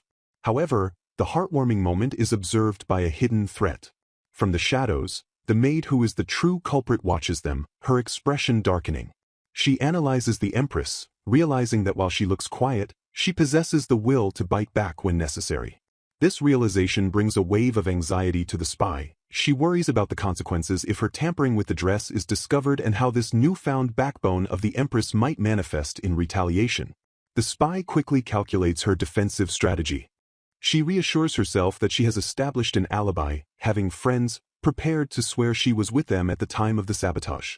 Despite her contingency plan for the dress, the spy acknowledges that her primary mission has failed. The plan to humiliate the Empress didn't work, and the Emperor, His Majesty, is quick-witted, making the situation dangerous. She realizes she needs a significant failure, a stunt big enough, to report to her handler, referred to only as that person, to justify her presence and avoid punishment. The failure of the dress sabotage has ruined her initial thinking, forcing her to improvise. Her desperation is rooted in a traumatic history.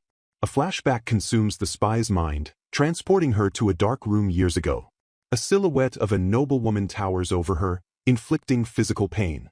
The spy, then just a helpless girl, begs for forgiveness and promises to do better, only to be verbally abused and called useless. The flashback intensifies, showing the girl being kicked and trampled by the woman in the dress. The abuser enforces a dehumanizing rule: the girl is a cat and is only allowed to say, meow. The scene depicts the girl on the floor, weeping and terrified, forced to vocalize her submission as a cat to avoid further training. The abuser grabs the girl's chin, demanding acknowledgement, to which the broken girl responds with, "Yes, my lady," before correcting herself to a meow at the abuser's insistence. The trauma cemented her loyalty through fear, with the abuser reinforcing that she is a cute little kitty who must never forget her place. Back in the present, the spy lurks behind a door, eavesdropping on the Empress's new plans. The Empress is discussing her upcoming 14th birthday with Emperor Heinrich. She proposes hosting a tea party, specifically mentioning her desire to invite Marquis Selrat's daughter.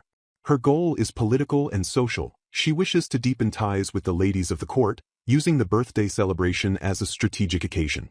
She asks Heinrich for his opinion. Heinrich is initially surprised, as he hadn't considered a tea party, but he quickly sees the utility in it.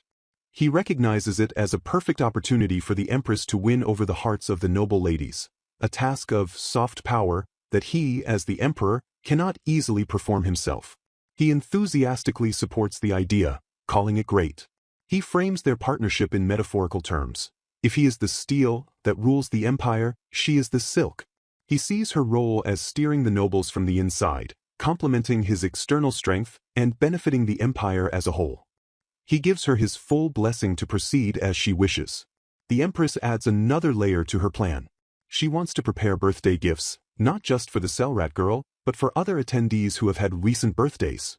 Heinrich approves of this gesture as well and offers his assistance, telling her to use his aide, Heinrich, likely referring to himself in the third person or his close aide, if she needs help. The spy, listening intently from the hallway, latches onto this specific detail. The Empress is giving birthday gifts.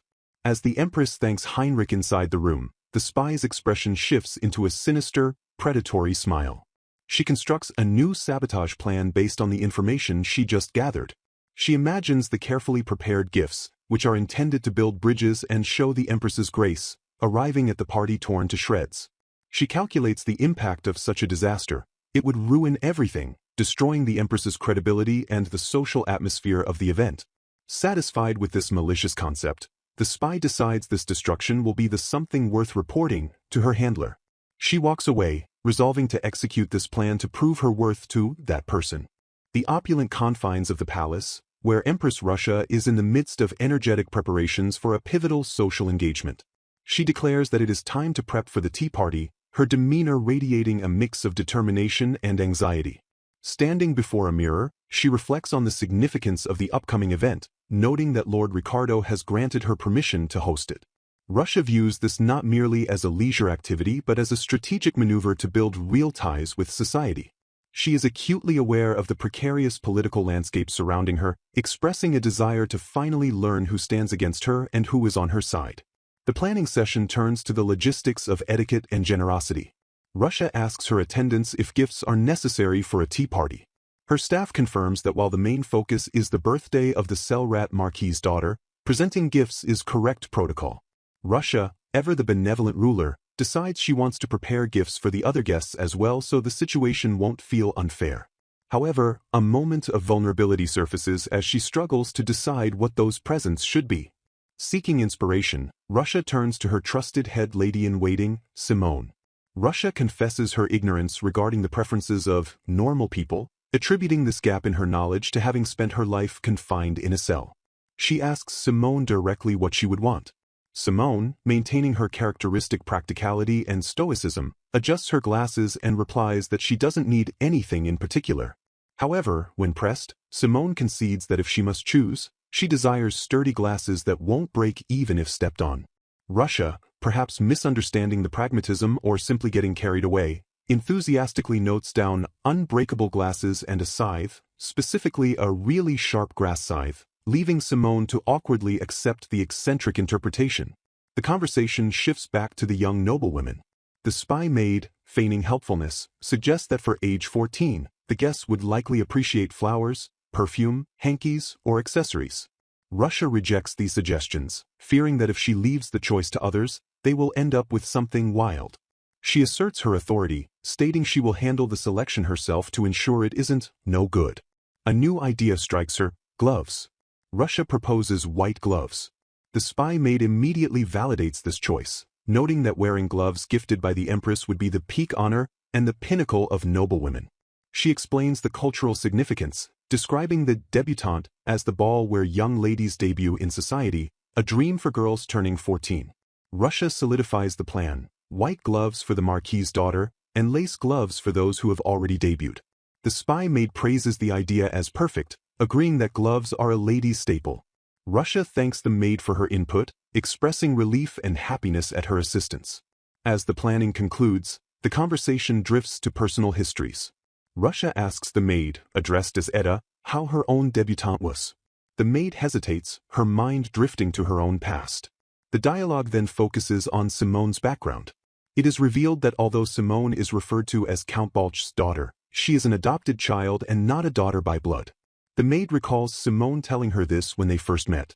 Simone started working as a maid at 12, and it was her sheer excellence that earned her a post at the palace. The maid speculates that because Simone has worked since she was 12, she likely never attended a debutante ball. The spy maid internally reflects on her own history, noting that she wanted to stand on her own and therefore debutantes didn't interest her. Snapping back to the present, she relays the Emperor's command regarding the gifts. His Majesty had instructed them to summon the tailor and use whatever budget is necessary, urging them not to hold back. The maid emphasizes the need to choose styles that will suit the young ladies, as there are many options available. Russia, grateful for the guidance, thanks her. The narrative then shifts to the execution of a sinister plot. The spy maid takes possession of the finished gifts, stating she has to deliver something splendid that delights the young ladies and meets Lord Ricardo's expectations. However, once she is alone with the packages, her demeanor darkens. She announces she will double-check everything for issues, a euphemism for her sabotage. As she works, she sneers at the Empress's nature, thinking that our Empress is far too sweet. She mocks the palace security, noting incredulously that it is still this easy to get in, and warning silently that if things aren't locked properly, the consequences are on them. The spy opens the box containing the white gloves intended for Lady Mireille.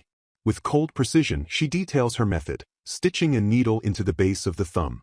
She reasons that while shredding the gloves was an option, it is far more effective if the girl cuts herself while wearing them. She envisions the needle scratching the skin as the gloves are opened or worn, calculating that the physical injury will create a scandal. She stitches the needles tight, ensuring they won't simply fall out. The day of the tea party arrives, set in a sunlit garden adorned with lush greenery and elegant tables. Guests have gathered, And Lady Mirit, the Marchioness of Selret, thanks Empress Russia for the invitation. The spy watches from the periphery, laughing internally, fufu.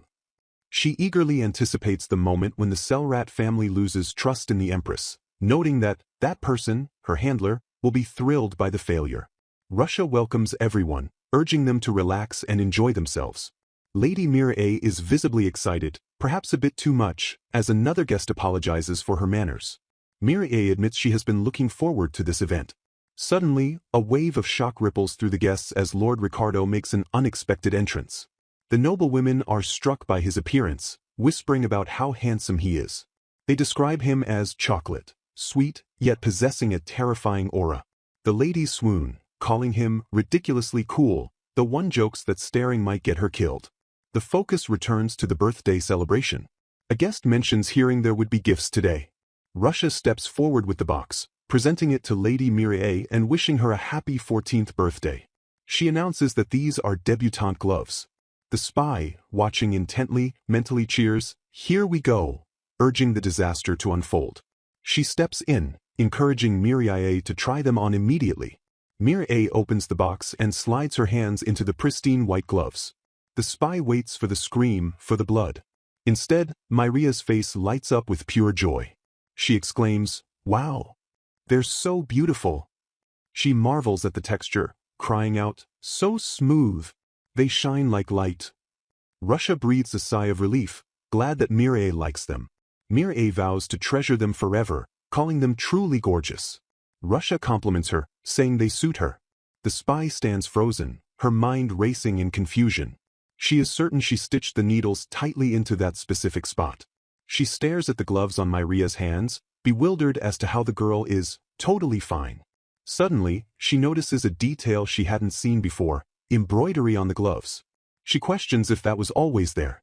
From behind her, Simone's voice cuts through her panic. Simone calmly explains that she prepared a spare pair. She delivers a crushing metaphorical blow, stating, "We've had mice lately, you see." The implication is immediate and terrifying for the spy. She realizes with horror that her sabotage was discovered and neutralized before it could cause harm. Her internal monologue descends into fear as she processes the situation. "Don't tell me. Does she know I'm the culprit?" The chapter ends with the spy exposed to Simone's watchful, knowing gaze, her plan completely dismantled.